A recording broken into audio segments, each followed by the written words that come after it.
लोरालई में वज़ीर आला बलूचिस्तान सरफराज बुगटी शहीद कैप्टन वक़ार खान काकड़ के घर पहुंचे। सरफराज बुगटी ने शहीद के लवाहिकीन से ताज़ियत की और बुलंद दर्जात के लिए फातिहा खानी की। वज़ीर आला बलूचिस्तान सरफराज बुगटी ने कैप्टन वक़ार शहीद को ज़बरदस्त ख़िराज अक़ीदत पेश किया।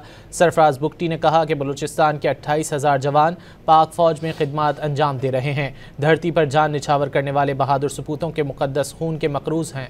शोहदा की कुर्बानियाँ रायगा नहीं जाएंगी। शोहदा के मुक़द्दस खून के हर कतरे का हिसाब लेंगे। वज़ीर आला बलूचिस्तान ने वाज़ेह किया कि शोहदा के लवाहिकीन को तनहा नहीं छोड़ेंगे। हुकूमत के दरवाजे उनके लिए हमेशा खुले हैं। लोरालई में वज़ीर आला बलूचिस्तान सरफराज बुगटी शहीद कैप्टन वक़ार खान काकड़ के घर पहुंचे। सरफराज बुगटी ने शहीद के लवाहिकीन से ताज़ियत की और बुलंद दर्जात के लिए फातिहा खानी की। वज़ीर आला बलूचिस्तान सरफराज बुगटी ने कैप्टन वक़ार शहीद को ज़बरदस्त ख़िराज अक़ीदत पेश किया।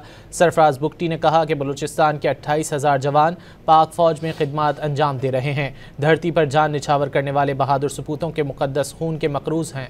शोहदा की कुर्बानियाँ रायगा नहीं जाएंगी। शोहदा के मुक़द्दस खून के हर कतरे का हिसाब लेंगे। वज़ीर आला बलूचिस्तान ने वाज़ेह किया कि शोहदा के लवाहिकीन को तनहा नहीं छोड़ेंगे।